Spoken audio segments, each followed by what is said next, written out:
Olá, amigos ouvintes da Divulgar. Como vamos? Todos bem? Espero que sim.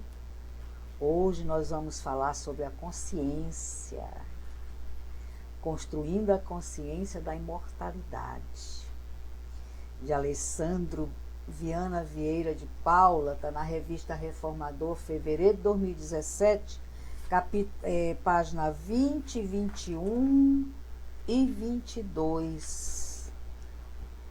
Eu estive lendo, né, porque eu costumo estudar antes para poder trazer para vocês, e eu achei essa reflexão bastante salutar, né? Vocês vão gostar. Vamos lá? Construindo a consciência da imortalidade, de Alessandro Viana Vieira de Paula. Ele começa assim: há um anseio natural pela imortalidade. Quem não gostaria de ser imortal? Não é verdade? Todo mundo gostaria de ser imortal. A maioria das pessoas teme a cessação. A maioria das pessoas teme a cessação completa da vida após a morte. Ninguém não, a maioria das pessoas não acredita em reencarnação, mas eles têm medo de morrer e acabar. Olha só. A maioria das pessoas teme a cessação completa da vida após a morte, extinguindo-se os laços de afetividade estabelecidos ao longo da vida, as conquistas intelectuais e as virtudes amealhadas. Materialismo está comandando, não é isso? Infelizmente, alguns ainda desejam a imortalidade do corpo físico, tanto que há pesquisas na área da criogenia, havendo pessoas que pagam altas quantias em dinheiro para que, após a morte física, seus corpos fiquem congelados por meio de técnicas especiais, na expectativa de que algum dia a ciência consiga trazê-los de volta à vida física. Gente, nesse parágrafo bem aqui eu vou dizer uma história bem rápida para vocês. Quando se faz a pergunta aos espíritos, como se dá o desencarne, a resposta é curta e rápida. Ele fala assim, deixa eu lembrar, eu ouvi essa expressão ontem: o desencarne se dá com o desgaste dos órgãos. Ponto. Então, se meus órgãos se desgastam, meus órgãos constituem minha pele, meus órgãos internos, minha pele, meus ossos, como é que eles se desgastam, como é que eles vão retornar? Não existe. Impossível. Impossível. Vocês podem ter o dinheiro que tiver, congelar como tiver, não tem como retornar aquela matéria, porque o desencarne constitui o desgaste dos órgãos. Ponto. Aí Allan Kardec abordou uma questão em profundidade em um livro dos Espíritos, tradução de Guilherme Ribeiro, ao tratar na parte segunda do mundo espírita, ou mundo dos espíritos, das questões relacionadas à pluralidade das existências, ao retorno, à vida corporal e à encarnação dos espíritos, etc. Recentemente foi noticiado que uma pessoa estava pretendendo fazer um download do seu cérebro para o materialismo. Todas as nossas conquistas, nossas personalidades são produto do cérebro, e nele está armazenado tudo, a fim de que após sua morte possa ele viver novamente num corpo criado pela ciência, seja biológico ou artificial, entre parênteses, robô.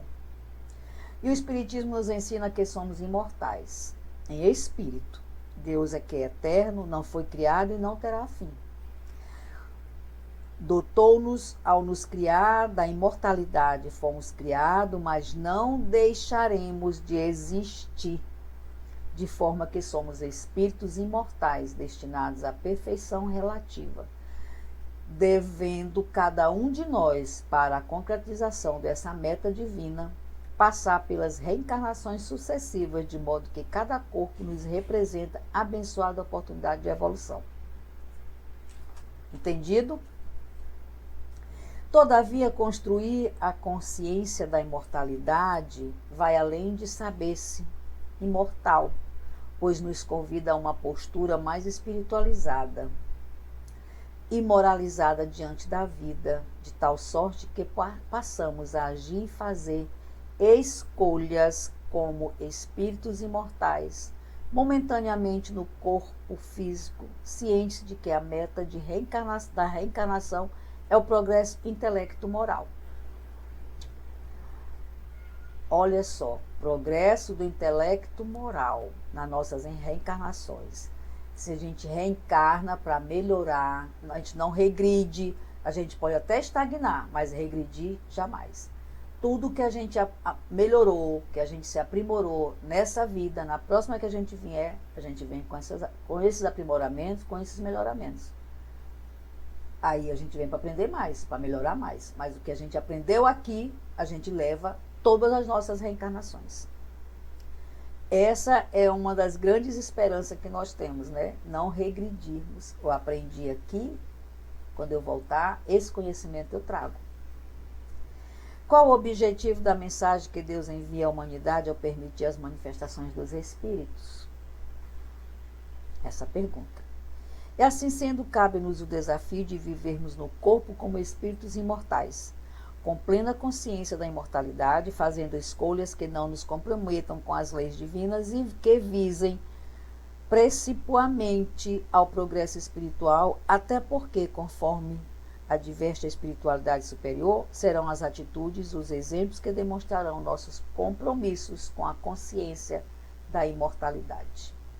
E nesse sentido elucida o espírito Manuel Filomeno de Miranda na obra Perturbações Espíritas. Os seus exemplos de dignidade e perseverança nos propósitos elevados são a demonstração da excelência das suas informações imortalistas que lhes proporcionam bem-estar e alegria durante os enfrentamentos evolutivos, sem ressentimentos nem desânimos. Todos aqueles que conhecem e compartilham do conhecimento imortalista têm o inadiável dever de cooperar em favor do mundo melhor. A responsabilidade cristã nesse momento é bem definida.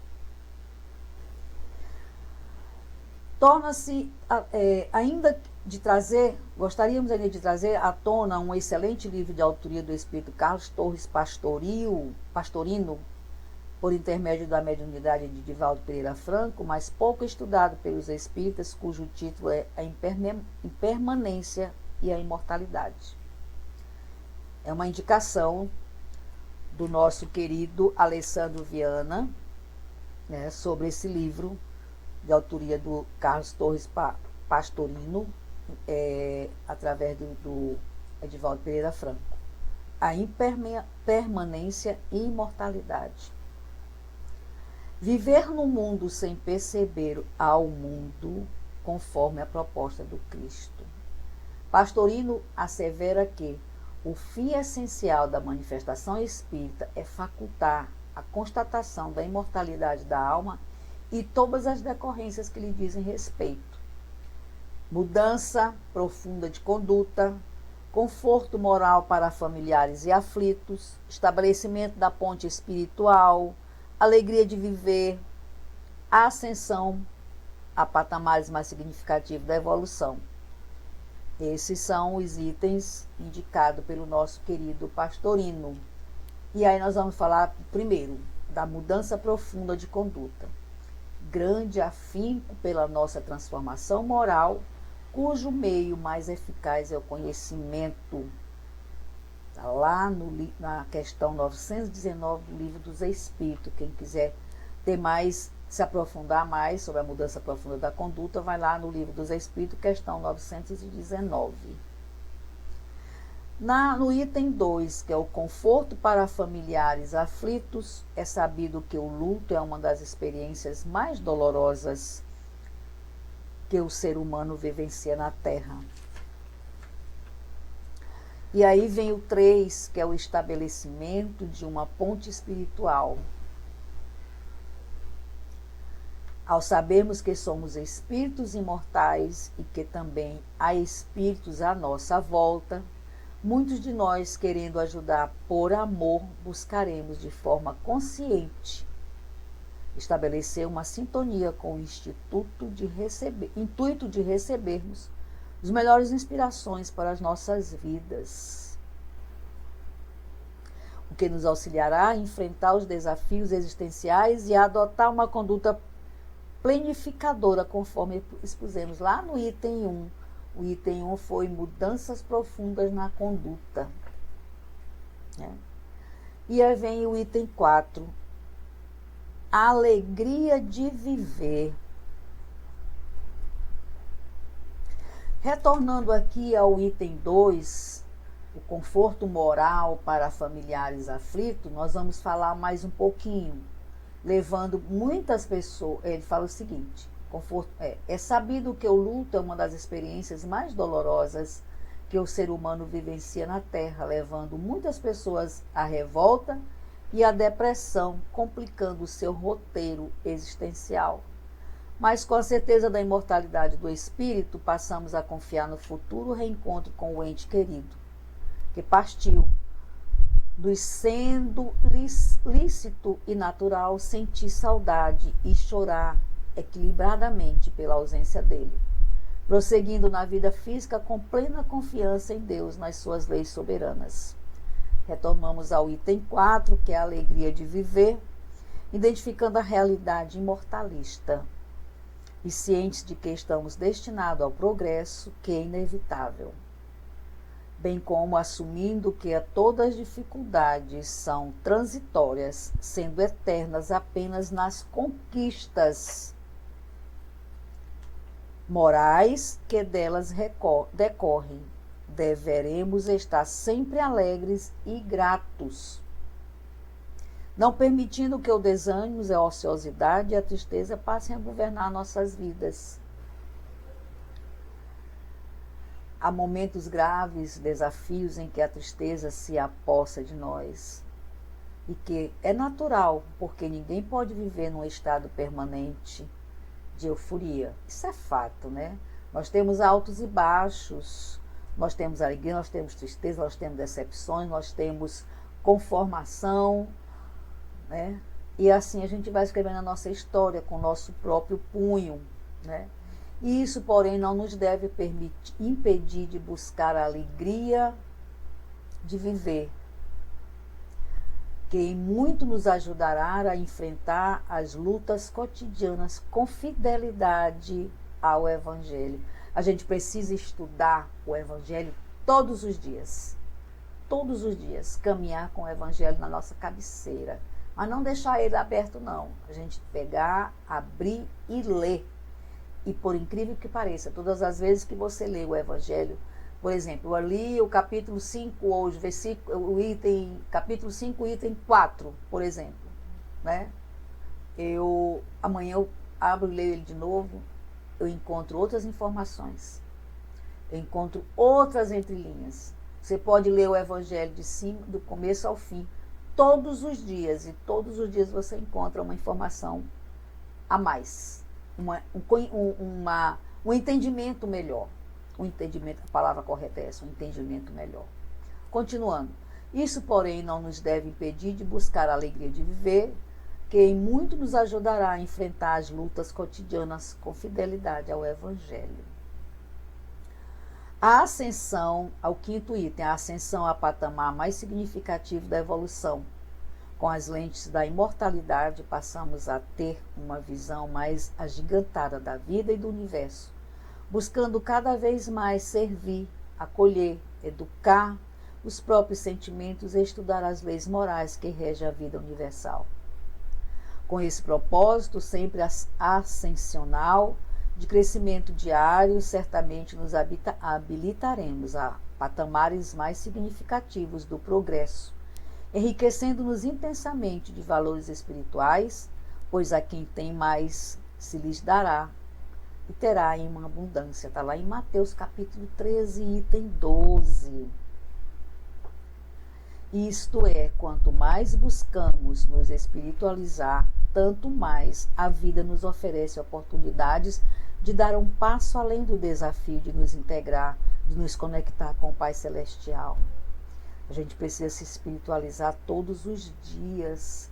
A gente tem o hábito de só procurar a palavra do Cristo, só procurar as casas, os templos, quando a gente não está bem, né? A gente está com algum problema, quando a gente está se sentindo, está tudo certo, está tudo caminhando direitinho, esquece a porta, o caminho para o centro espírita, para a igreja, para os templos. A gente só busca o Cristo no socorrão, né?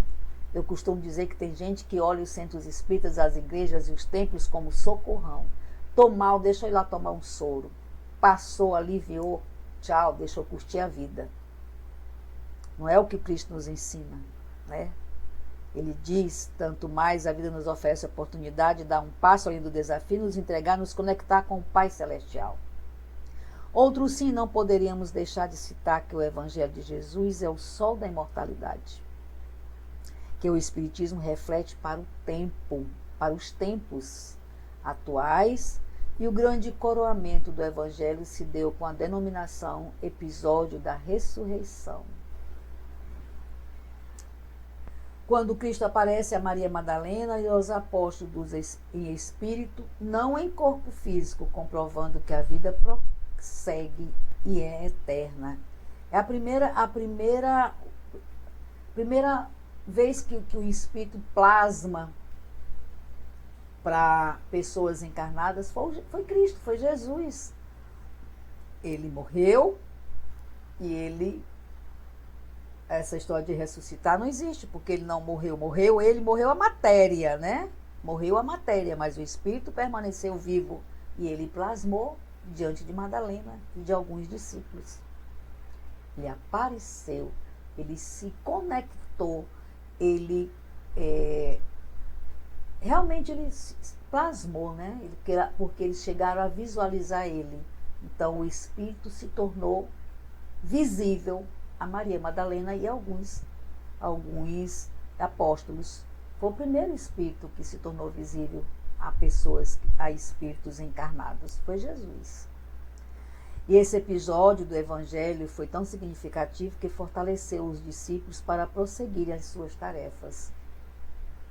Quando Jesus apareceu para Madalena e para os discípulos, ele provou que existia vida após a morte da matéria, né? Ele veio e disse, olha, estou aqui, eu estou vivo, eu não morri, foi somente a minha matéria que morreu, que acabou. E deu a prova viva. Haja visto que após a crucificação, com exceção de João, os demais ficaram temerosos, sem saber o que fazer. E somente quando Cristo dá o testemunho da imortalidade do Espírito, os discípulos que até então estavam muito empolgados com a mensagem da Boa Nova, convertem-se em indivíduos comprometidos, a ponto de doarem plenamente suas vidas em prol do cristianismo, que nascia e começava a dar os seus primeiros passos, exatamente quando Jesus apareceu e disse, eu estou aqui, eu não morri. Desta forma, permitamos que o sol da imortalidade nos plenifique e fortaleça, tornando-nos cristãos comprometidos com o ideal do bem, da verdade e da ética, fiéis a Jesus nesses tempos complexos, a fim de que os nossos pensamentos, ações e palavras possam sempre revelar o compromisso assumido de amar a Deus, o próximo e a nós mesmos. O que eu vou dizer dessa reflexão que prova a imortalidade com o Cristo, dizendo, eu estou aqui, eu não morri, foi somente a minha matéria que ficou ali, eu estou aqui, vivo, e assim serão vocês. Provou que existe vida após a morte. E um testemunho desse, vindo de Jesus, quem é que vai duvidar? Mas infelizmente não existe pessoas que duvidam, que acham que morreu, acabou. Lê do engano. E aí é que começa a nossa luta, quando a gente desencarna. Fique em paz, Fique sossegado, vá dormir. É que começa a nossa labuta, como a gente fala. Nós vamos trabalhar para o Cristo, em Cristo. Sem subterfúgio, sem jogar nada debaixo do tapete. Sem poder fazer aquela história do faz o que eu digo, não faço o que eu faço. Porque no mundo espiritual, na casa do Pai, tudo é muito claro. Não tem cortina e nem tapete. Pensemos nisso. E essa foi mais uma colaboração para divulgar.net. Eu quero agradecer novamente o apoio, a audiência, pedir que não deixe de se inscrever, de deixar um like, fazer comentários, críticas, sugestões, para que a gente possa continuar trabalhando nessa seara do Cristo. Wanda Barros, para divulgar.net. Até a próxima.